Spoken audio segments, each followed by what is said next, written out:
Le projet PAP Bio C1 Mangrove a enfin une plateforme des acteurs et des organes spécialisés.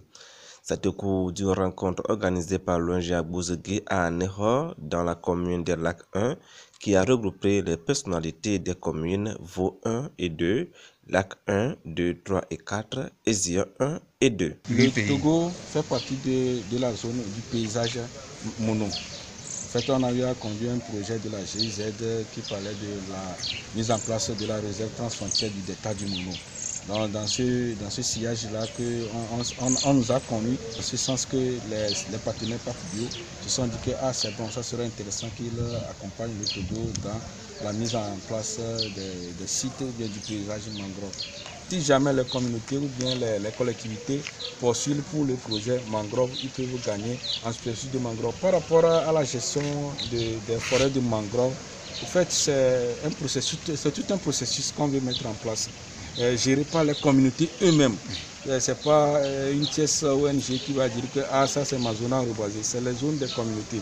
Donc on va mettre ensemble ces communautés pour créer une plateforme, même une plateforme Togo, du paysage au niveau du Togo, pour la gestion, pour les questions liées au reboisement, aux activités dans cette zone de mangrove. Deux communications ont permis aux participants de comprendre l'objectif de la subvention qui se présente à eux. L'étude sur le diagnostic de l'état de conservation des écosystèmes de mangrove et le PAP Bio C1 Mangrove, un projet de gestion des forêts de mangrove du Sénégal au Bénin, présenté par Dr Malé Diagana, coordonnateur régional projet EU Mangrove. Le projet couvre 4 paysages prioritaires de conservation et qui sont donc le Grand Saloum, la Basse Casamance ou Rivière du Sud, le Grand Mono et ici le paysage qui nous concerne directement ici au Togo. Le Togo fait partie du 4e paysage qui s'appelle le Mono Volta. Alors donc ces projets visent particulièrement une protection intégrale de la mangrove pour une meilleure résilience aux effets des changements climatiques, mais aussi pour améliorer les conditions, le cadre de vie des communautés locales face à tous ces effets liés au changement climatique, aux changements globaux, à la dégradation des écosystèmes, etc. etc. Oui, les mangroves, ce sont des écosystèmes forestiers, si je peux le dire, mais qui se trouvent au niveau de la zone de balancement des marées, les zones côtières, estuariennes, etc. Mais quand on parle de mangrove, il ne s'agit pas de voir seulement l'arbre, non, ça va au-delà de l'arbre. Alors, de façon globale, la mangrove est un écosystème comme la plupart des écosystèmes qui produisent des services et des biens.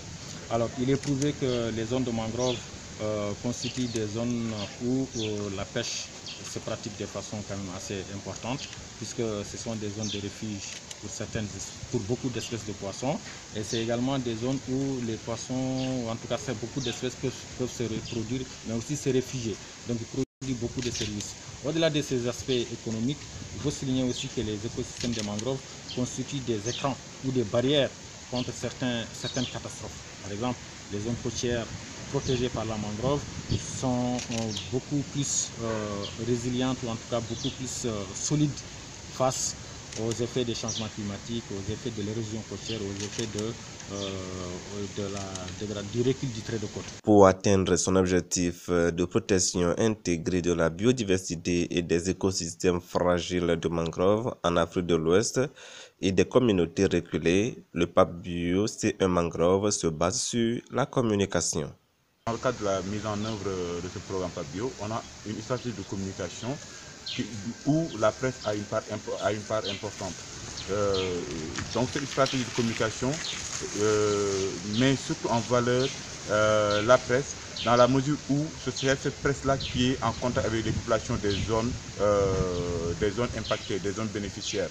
Donc on se concentre sur la télévision, la radio, mais surtout la presse locale, la presse communautaire, qui peut un peu véhiculer le message du programme dans la langue des populations bénéficiaires, dans les langues locales, pour que ces populations comprennent les enjeux du projet, comprennent l'impact du projet sur leur quotidien et pouvoir bénéficier un peu de tout ce que le projet peut leur apporter, mais aussi du suivi qu'il y aura après, parce qu'il ne s'agit pas de faire un projet, de partir et que tous les bénéfices qu'on avait engrangés soient détériorés. On veut que la population puisse prendre le relais, même à la fin du projet. Au Togo, La plateforme mise en place va conduire le projet à atteindre l'objectif spécifique qui est de renforcer les acteurs de la gestion des aires protégées et des sites de mangroves non protégés.